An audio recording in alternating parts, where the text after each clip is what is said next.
সরকারি গাছ কাটলে কি হয়? দাকুপের কৈলাসগঞ্জ দোলখালা সরকারি প্রাথমিক বিদ্যালয়ের প্রধান শিক্ষক অসীম সর্দার। দাকুপের কৈলাসগঞ্জ প্রাথমিক বিদ্যালয়ে প্রধান শিক্ষক অসীম কুমার সর্দার দুজন শ্রমিক দিয়ে প্রকাশ্যে রাস্তার পাশে দিন দুপুরে সরকারি গাছ কেটে গোড়া মাটি চাপা দিয়ে ঢেকে রাখেন।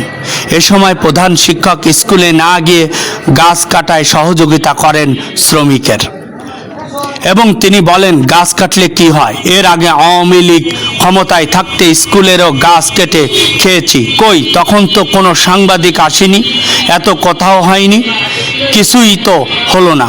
প্রশাসন আসলে মাত্র 500 টাকার কেস। সব কথা প্রকাশ্যে স্থানীয় লোকজনের সম্মুখে বলেন এই প্রধান শিক্ষক, কিন্তু তিনি ক্যামেরার সামনে কথা বলতে রাজি নয়। এক পর্যায়ে প্রধান শিক্ষকের স্ত্রী সাংবাদিকদের টাকা নিয়ে বিষয়টি ধামাচাপা দেওয়ার চেষ্টা করেন। ওই সময় স্থানীয় শ্রমিক ও তার স্ত্রী প্রধান শিক্ষকের স্ত্রী সূর্যকান্ত এই গাছ কাটিছে কে? আমাদের হলো কাটিস কে? অসীম মাস্টার। অসীম।